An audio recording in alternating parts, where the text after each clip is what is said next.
Welcome, ladies and gentlemen, boys and girls, to another edition of Adesope, the official Afrobeats Podcast, right here in the Afro Media Studios in London, where we share topics, the hot topics in the culture, and break it down, or invite a special guest to chop it up with me in the building. As always, we keep subscribing. Thank you for your subscriptions, likes, shares, comments. We appreciate every single one.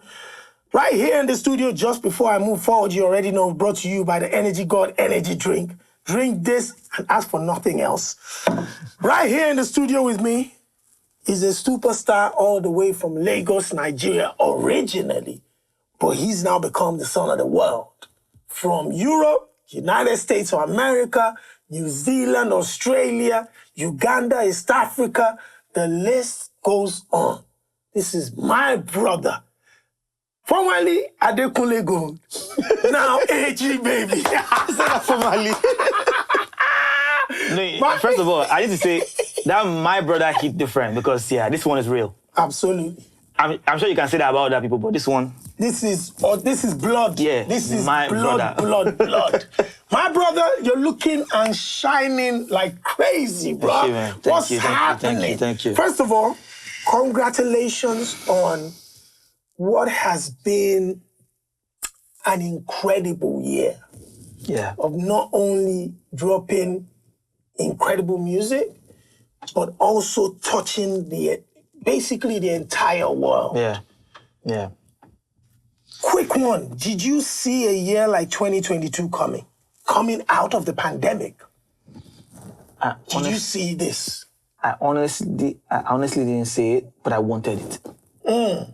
I wanted it. So I didn't see it, and I'm happy that it's happening because, man, it's been an interesting one, honestly. It's been, I say it like jokingly with my people, like, I released an album called Catch Me If You Can, and literally you have to catch me if you can.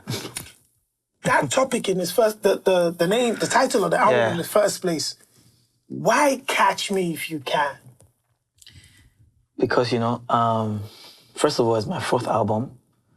And then I noticed how, my journey has been very, like, an interesting one. Just keep going from glory to glory and all, right?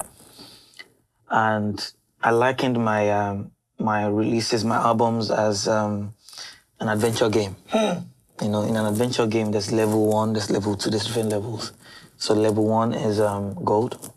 Level 2, about 30. And with each level, it gets crazier, it gets interesting. There's a new persona. Think about games. If you're playing an arcade game, there's always an addition to the character, Absolutely. Yeah, so there was gold, which was full high life. There's about 30, there's a mixture of high life and then a bit of pop, And then there's the fuck it one, Let's change this whole shit, Let's switch it up. Afro pop, which is 2020. Afro pop. Level 3. And then the level 4 is gotten even more interesting. I'm saying, catch me if you can. I see my influence a lot in the industry, even though people don't talk about it enough. They don't give you the credit. Yeah, they don't give me the credit. Talk. And I'm like, you know what? I'm not even going to mope around anymore. Catch me if you can. You think you've seen it all? I'm just starting. You talked about the transition from all 4 albums. I think what has been clear to a lot of people is, I was scrolling to my phone today. I don't know what I was looking for. And I saw a clip of the concert that you had in Lagos in 2017. Yeah. And Adekunle Gold on stage. And I just flipped back to the concert you just had now. And AG Baby on stage. Yeah. The transition. Your friend Files came here and he said, you need to be studied as a course at university. How you transitioned your brand from Adekunle Gold to AG Baby. First of all, where did the light bulb moment come from to say, I want to switch this up? This might have worked for me in the past, but I want to take it to another level. It's interesting because it's my way of life. I don't know how to just rest on my oars. You know what I mean? Like I don't know how to just rely on one thing. My mind is too active. Like I move a lot in my mind, you know. So when I released Gold album, Yes. I've said it too many times. I told you, even Yes. you, right, that what was easy for me to do then was High Life. That was what it was easy for me to make High Life. What I wanted to do originally before anybody knew of me, about me at all, was pop music. There was a time when if you told me I wasn't Bruno Mars, I would be angry. Because I wanted to make songs like that so bad, but it wasn't that good. I'm not going to deny that, because I remember I sent it to a couple people that were like, yeah, it wasn't working. So, but High Life was so easy. A huge shout out to Simi, because I wasn't going to do High Life at all. Wow. Sim was like, "You're so good at this thing. Why are you running away from it?" I'm like, I wanted to make pop sound. He said, just try it. And it worked out, you know. Open doors. But I knew, okay, you know what? I've done this now. The day I released the Gold album was the day I said the next album was going to be different. You know, and you must be a crazy person in that industry, the way it's set up, to change something that's working. Talk that talk. You know, to change something that's working for you. I knew it wasn't going to be easy. I remember having that conversation with you. Absolutely. That's what I wanted to say. Yeah. Like, some of us die hard, Adekunle Gold. We were scared, like, yo, don't... to me, it was almost like you were about to kill something. I know. Like, it was tough. I mean, it was tough making that decision. To myself, for myself, it wasn't tough. You felt it. You knew it. I mean, I'm not afraid to try new things. I've always been like this. Like, one thing that's never held me back to do anything is fear. Nah, I'll do it. Because I want to be sure that at least I've satisfied my own cravings, artistic cravings or whatever it is, right? And even it's not just even with music, it's with art, with things that I do, like my visual art and everything. So I knew that I wanted to change the sound. I wanted to do something else. This is why I tried with Color Me. You see, Color Me, when I released Color Me, it felt like, did I fuck up? But one thing that helped me was when somebody sent me a video of people dancing to it in Barcelona. I'm like, maybe Nigerians don't get it now. If this thing is working outside, working somebody and people somewhere else, and people are actually dancing to this song, maybe there's something here. And I said, you know what? I'll keep going. I released Color Me.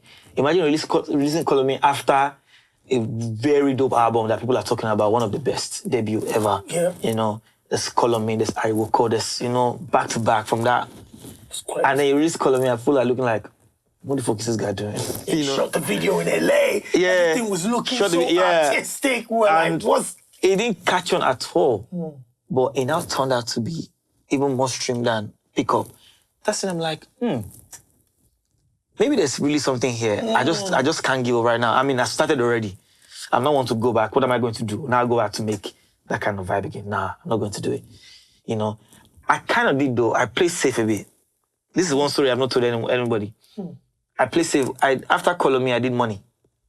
Yeah. But it didn't work out. And I'm like, you know what? The old it didn't work out like it didn't work out like pickup work. Absolutely. I'm like, yeah, you see? I proved to myself that it's I can't go back. Wow. I need to go forward. Then I made Ire. Ire is, forget the Yoruba, Ire is pop. You know what I mean? Absolutely. Yeah. I'm like, okay, this is working. And okay, let's go. While I was making About 30, I wrote Hair for Ya. That's in Afropop. Hair for Ya was supposed to be, Diplo sent me the beat. Said he would like me to try something. And of course, what would Diplo send me? It's a pop beat. It's a pop beat. You know? Straight away. Straight to the... It sent me a pop beat. I'm like, damn, how am I going to attack this? Found a way. I wrote Hair for Ya on it. Beautiful record. But I think that time it wasn't going to release it. So I asked him like, yo, I asked much later, like, if you're not going to drop the song, can I have it? And he said it was fine to have it. Dope. So I started the Afropop journey during About 30. Yeah. I knew songs that I was going to keep on About 30. I knew the ones I was going to keep forward The future. Afropop. So Here for Ya was one of them I kept. So I wanted About 30 to just be the way it was. When I released that album, that was the first time I faced a lot of criticism. I remember Twitter. I wasn't prepared for it. Yeah, Twitter, but I remember. it helped me. It helped me mentally to understand that this whole fandom thing is fickle. You switch in a second. Yeah, it's fickle. Yeah, it's honestly, it's nice to get love on the internet and all, but please do not let it get to your head. Just know that, you're creating great work, right? I had to do like a lot of soul searching to understand that the reason I released this album was because I first loved it. Just like a painter. You paint your work, you first love it, and then you put it on the stand for exhibition. Yeah. And then people will come and buy. Nobody will tell you how to do it. Absolutely. They just come and buy. Yeah. So the people that like it will buy it. The people that don't will walk past. That's what helped me. Like I had to come to this realization, like, you know what? Maybe they don't get it now because obviously I'm just coming from. People don't like change. It's crazy. People don't like change. Most difficult thing. As much as people go on Twitter every time to say, "Oh, this person is making one sound," about you switch it up. It's a lie. Don't fall for it. You don't like it. Just do you. Just do you. The album really, like the feedback I got crushed me at first, but I just stood up to it like, you know what? I love this work. It's beautiful. How can you tell me that Area is not beautiful? How can you tell me Fame is not a beautiful song? Yeah. Call on Me. And you know what? They got it eventually. For a long time, some people even forgot about Gold album. They started talking about how About It is such a solid album. Yes. Almost like I'm not like, wait, like 3 months after, what changed? Yeah. Yeah. I now realize that people don't even find out things for themselves. Once a pundit says something, once a pundit says something, they just run with it. Yes, influence. I feel like people now start like to even check the work by themselves, and then they discovered the gem that About 30 was. That's one of my most beautiful albums till date. What are you talking about? You talked about, the impact that social media negativity has on all of us. Yeah. But what about the impact it has mentally on a creative? Oh no, it's crazy. It's insane. Especially if you're used to, if every time they tell you, you enter. And one time, you don't get it. Because it's not possible for you to get it all the time. Absolutely. It's not possible. You're creative. That's why I tell my friends, like, please, whatever you want to put out, make sure you first love it. So that if it doesn't work, you still feel comfortable that you love this at least. I love it. Like, at the end of the day, I love the first. Because, again, just to bring back the narrative of the painter, just the same way nobody tells a painter what to paint, nobody should tell you what you do with your art. Talk that talk.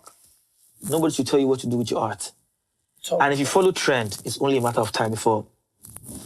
The trend will always go. What happens to you? What happens to your creativity? What happens to your art?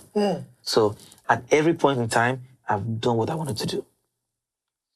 If I learned anything from that About 30, it even made me stronger about my conviction, about my art. It's first my own. It's okay. I would even be insane if I expect everybody to like it. Facts. So I did my thing, and then I'm happy that people eventually now love About 30 because I feel like they found out for themselves. And after About 30, I knew, you know what? It was time to... Whether people like it or not, I'm going full.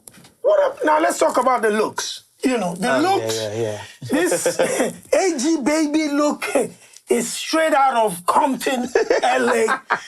Straight out of ATL. It's taking no prisoners. You came with the beard. I remember when the beard was struggling to link up. Now the beard is fully grown. It's full now. You've got your hairstyles going. Yeah. When the first time you kind of came with the full completion, the beard, and maybe plaited your hair, did you look in the mirror and think, God damn it, is this gonna work?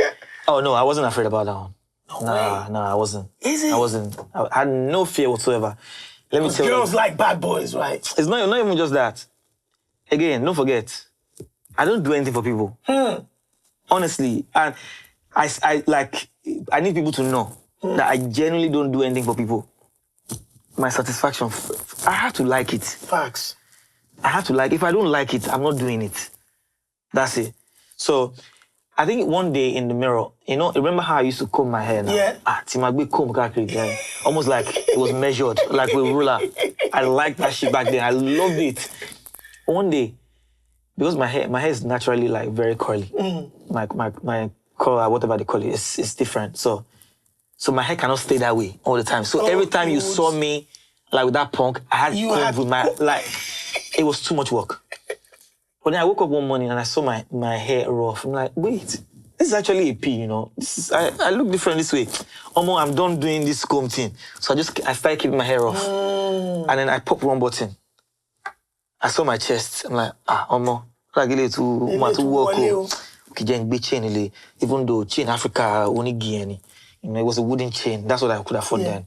I said, okay, let me start rocking this. And then that went on for a while. Then I got tired of print. I got tired of wearing adire. I wore a simple white tee and a blue jean one time at an event, and I looked good. I'm like, you know what? Let me give this a rest. This is the next thing. This for now. People started saying, "Oh, you're not wearing adire anymore." I don't pay anybody any mind. You're not the one. When I decided to wear adire, it was my idea. It's not your one. So if I decide to change it now, it's still mine. So change it. Then I remember 2019. I decided, I just want to grow my hair. I'm tired of this punk look. Makes me look like a boy. Let's look like, like a sexy man now, Let's go. So, started to work out, you tell me to work out. Yeah, I remember. I told you, like... So, yeah. So, I started to work out, and then I saw how broad my chest can be. I'm like, hold it on. Everything, voila. AG baby is about to be your full baby, fully now. Let's go. And then I feel like I discovered like with each year, I became more confident, about my look, the way I spoke in public and everything, the kind of things I tweeted about, became more confident, and I allowed myself grow, So the growth is not just with the music, it's the mindset, is the person, is mentally, spiritually, is awareness about things, it's just all around. So tomorrow, I don't even know what I'm going to become tomorrow. I just allow myself, if I feel something, if something is on my mind, I just want to do it. So, and it's affected the fashion. I've always been a fashion person. The fashion is, listen, the level of the fashion, I've seen you in some trousers nowadays. I'm like, what's going on? Man, I just want to wear anything you like. I say the Tio Tequila just wants to wear anything you like. Now, Tio Tequila, what's going on? Where did that one come from? Adekunle Gold, AG Baby. We're still just trying to get on with AG Baby. And now, then there's Bad Boy Dix. And then now there's Tio Tequila. So where did Tio Tequila come from? What is that? Okay. Who is that? Just know, exclusive for you. With every project, there's a character. There's a character. So does that tell you anything? Tio Tequila is online now. New character coming. That's a new project. So watch out. Now, in London, you started off coming in as part of the YBNL crew. Shout out to Olamide. Yeah. You've spoken extensively about how him signing you up, gave you the opportunity and the platform. You came here the first time, do like 10-minute sets on the YBNL show, and then it transitioned to you having your first headline show at the O2 Islington 700 capacity. Man. Shout out to Smaid and the team. Then we went from that to the Indigo to 2,700 capacity, sold out. But recently, you've now stepped into, the biggest leagues of them all. Yeah. Which is, there was on the day of your show, at the 5,000 capacity Brixton Academy, people were ringing me for tickets. So not only were there 5,000 people in the building, there were people that just could, for love of money, for anything, could not get an Adekunle Gold ticket. Tickets, yeah. Talk to me about how that makes you feel, the growth. It's honestly, it's a it's been such a journey, you know. I'm thankful that my first ever headline was here. Remember when I came with YBN Twice, right? I didn't really get the set that I wanted, you know. You know how when you have like huge lineups, and there will be time deficit, and also I wanted to perform. You know, remember how I rehearsed for both shows? Yes, like absolutely. Because I always put my back into this show thing, so I couldn't get my set the way I wanted it. The first time, I think my set was cut because 8 minutes. Yeah, it was so annoying, you know. And then the second one happened, the Hammersmith one happened. Yeah. That one pissed me off, like what's going on, this organization of time and all. So Michael Toops, I'll never forget, told me, because he saw how pissed I was. He said, you know, you can do your own show. Not like I didn't know before, but it was just like a light bulb moment. I'm like, actually I can. Yeah. Because I know a lot of people came to watch me as well. Facts. You know, so then I decided, you know, let's do it. Of course, Smade, huge shout out to Smade. Smade hooked that up, and then we sold out that show, and it was a very great performance. Absolutely. I remember. We sang all the songs. Yeah, it was so beautiful. Yeah. Remember coming out, play with, everything. It was such a beautiful night. And with them that, I went to Lagos, sold out my Lagos show as well. Yeah, came back 2018 to do O2 Indigo. We did that one very well as well. I love that. That was an About 30 concert. And then I did the residency in Lagos. Where you had 3 days. You know. Crazy. I think after that one, I did 3 nights. Yeah.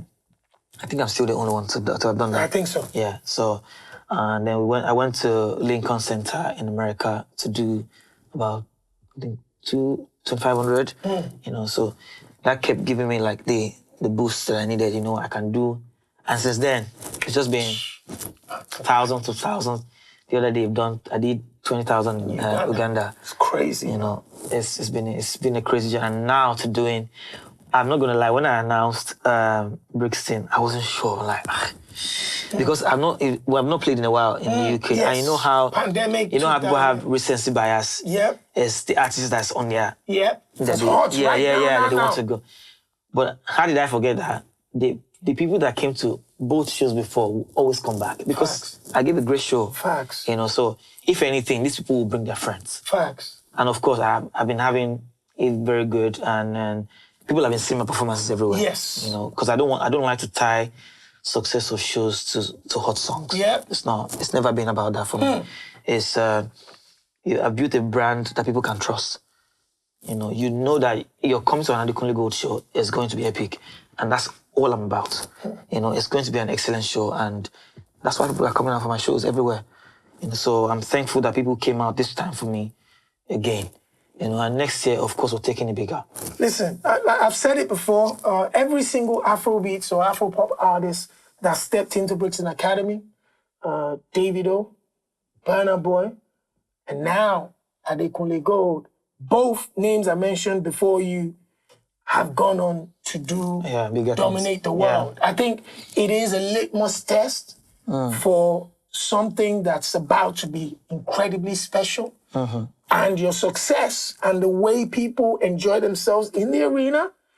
And when they walked out of the arena, shout out to Tiwa Savage as well. She had an amazing show at Brixton Academy. Yeah. The stage is set for huge situations, my brother. You've had successes with, you had a partnership with Platoon in the UK. Yeah. Huge shout out to Platoon.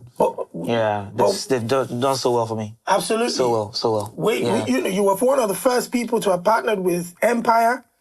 You went on. Yeah, that's true, Even before it was trendy and cool. Yeah. You worked with them when it was Empire released About 30, remember? Absolutely. Yeah. So now, Platoon, you've had a partnership with them. We're hearing all sorts of stuff. Some people are saying $6 million contracts, record labels. Other people saying $10 million. Listen, Adekunle Gold, what's going on, man? What's the story? What's happening? You know me, I'm not the one to talk about anything. I'm just watch out for the music. Watch out. But definitely the next project is going to be with a different partnership. I honestly don't know yet. Yeah, I'm still having those conversations. Yeah, I'm still thinking that, Your collaborators have been very... almost handpicked and unique to you. Yeah.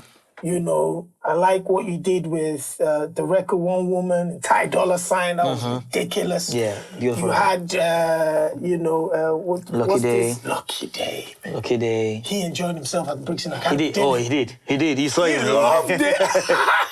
He did. He loved it. You've always had, you had Now. Oh, Neo, yeah. Here in the UK. I had Fouché. I had Fatuma Diawara. I had, of course, Steph London. Steph London. Very handpicked. And then the smash of the last 12 months. Yeah, the funny thing is, when you were about to get into the studio, you hit me up. David was coming too. When you recorded the record, you hit me up and said you're about to shoot the video. This is a smash. I still had the chat. Yeah. From the first vocals laid, you said this was going to be a smash. I did. What about that record told you that was going to be as big as it has become? You know, the beginning of the year, last year, January 2021, yes. I was in Lagos with, pandemic was starting to ease out a bit. Yeah. So I was in Lagos with Michael and Fuse. Yeah. So we're just in like one apartment, just camping there. Yeah. And we're just making music, just like how we do. Yeah. Fuse and Michael and I, we always make music at some point. So, and it was now telling me about my piano. It was I'd heard some songs, right? But it was first time that night. We're just by the poolside, we're just chilling, drinking, and then we're just listening. It was playing on my piano back to back. I'm like, this is a really mad vibe. Like, what is this sound? It's so beautiful. And I just told him, like, you know what, let's go downstairs, let's try, because we're on the rooftop. Yeah. Let's try something like this. I've never done anything on my piano before in my life. Never tried it. Never tried any melody like that or anything. So I'm like, let's go downstairs and try something. And of course, if you know anything about Fuse, you know that boy is a genius. Musical. Immediately, we got downstairs and he like cooked something, made up something, and then he had an idea. Of course, he found a way to make it Afro, as well. So, and the first line that came to me was, "Me, I just want to be." I didn't even say hi. Wow. It wasn't hi. What I said was I. Like, I just want to be all right. So I had that, right? That was the only line I had. And because it was new to me, it was a new sound to me. I didn't even know how to maneuver, like, okay, maybe did I need to say less or did I need to bounce differently? Yeah. The only thing I had was, "Me, I just want to be I. And then we just had that. I didn't think much of the song. I'm not going to lie. I left it there.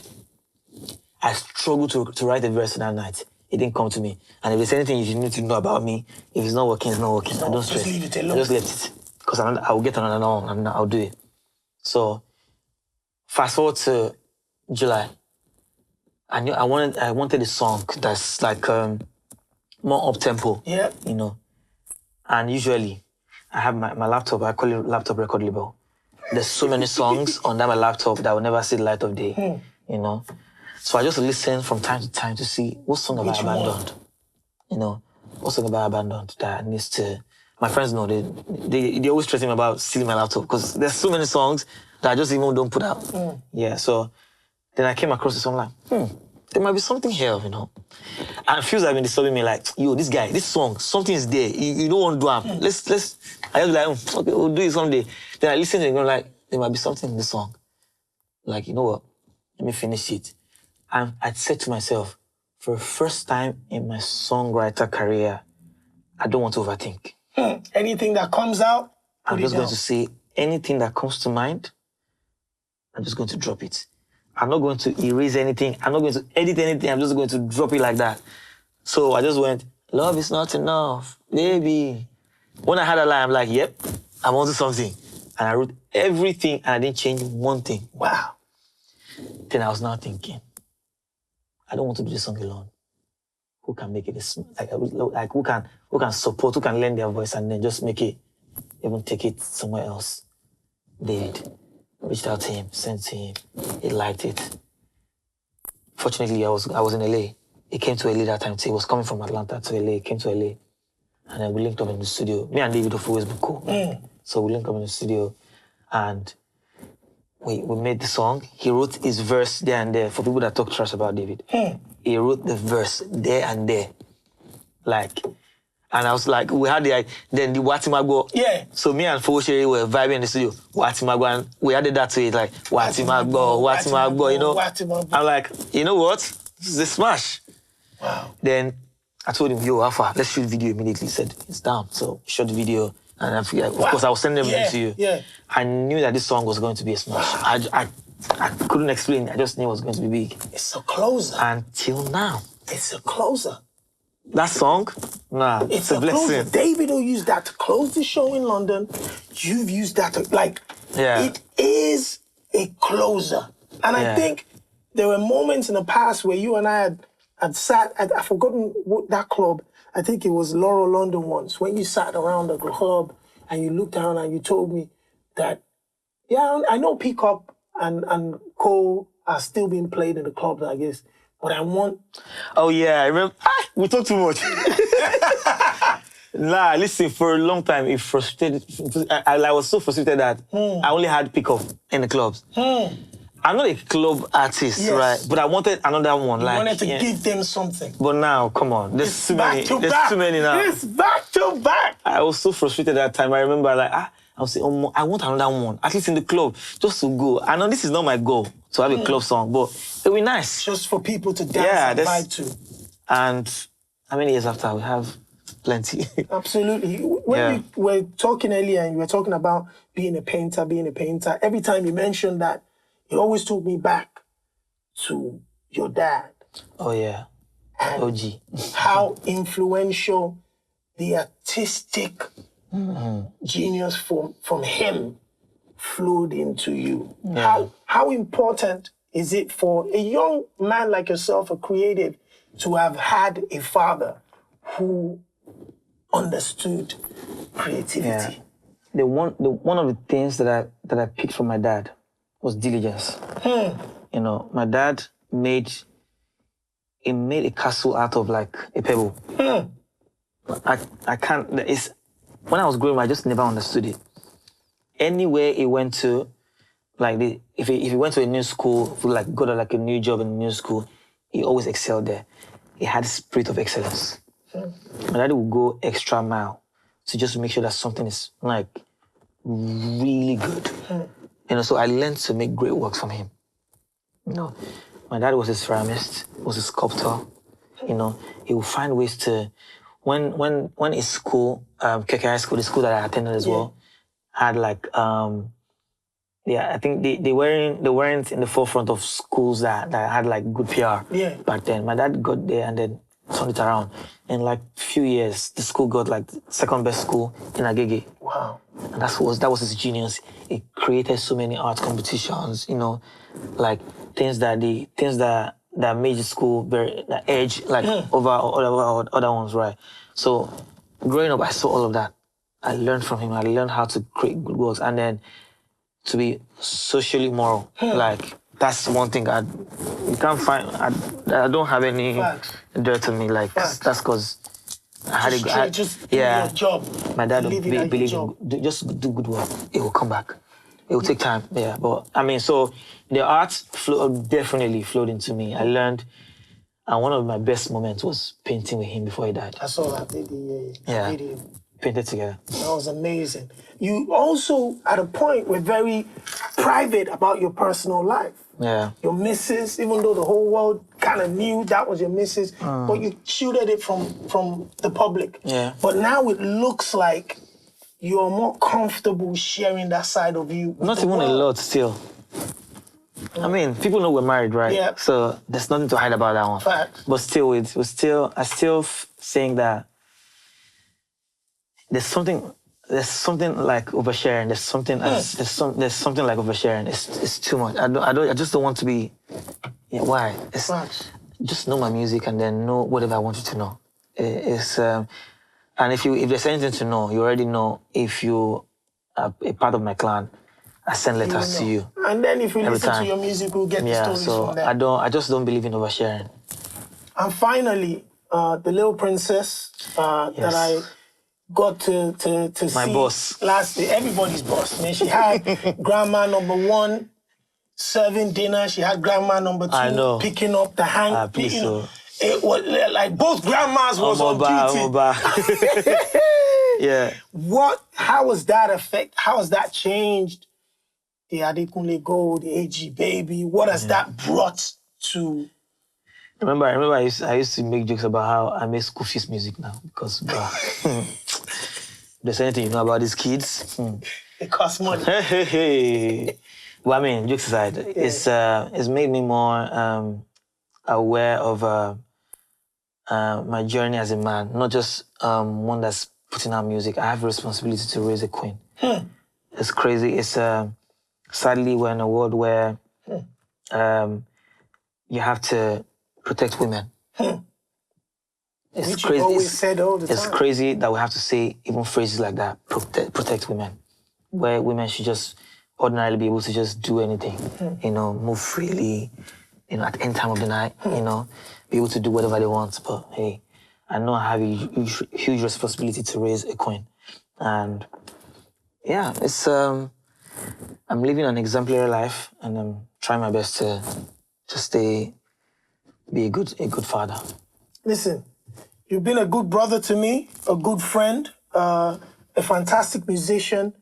One of the first few names that I mention when I talk about human beings in this business. I haven't met many. I've been in the business over 20 years, and I can count on one hand the most consistent human beings I have met. And every time your name comes up in that conversation, whether you know it or you don't, the way you've treated me every time has been nothing short of, incredible. And I want to say thank you for being a brother. Thank you. And a fantastic superstar of mine, a.k.a. my ambassador, celebrating African popular culture around the world. Thank you. We knew Adekunle Gold. We've met AG Baby. We're looking forward to Tio Tequila. Ladies and gentlemen, the superstar, Adekunle Gold. Thank you. And I have to say thank you, honestly, because it's easy to just, it's easy for people to follow the people that are making waves. It's easy for you to be bought over by people, but then you stay the same way with me. It's easy for you to charge me for things, because this is also like, as much as you're passionate about this thing, you have to put food on the table for your family, but you never like charge me or anything. It's just, you just do it out of love for me, family, and I really appreciate that. I have a question to ask you. Yes. Now that I've gone to do all of that growing, yes, are you happy that I did it? Are you crazy? I've admitted twice that I've been twice wrong officially. Twice. One was Dance For Me, Mr. Easy and Yuji. Yuji sent it to me. I couldn't get it. And he called me up. He said, you didn't respond to me. It's because you're a little bit scared about this record. Don't worry about it. Do you believe in me? I said, I believe in you. He said, then come with me. Don't worry about the record. You believe in me. I'll push the record. We'll make it happen. The record became a smash record. Yeah. Second time, Adekunle Gold told me he wanted to change. I was fighting tooth and nail. You fought. We need to keep one or two things. But look at what you've done. And for me, I think I've got to say I'm super proud. Thank you. Whatever it is you say you want to do going forward, whether I'm sure about it or not, we're riding with you Tequila, baby. That's good there. Thank you. Oh, shit, man. I appreciate it, brother. And yes, sir. Please, finally, get into this one. Get into the energy, God. Energy God.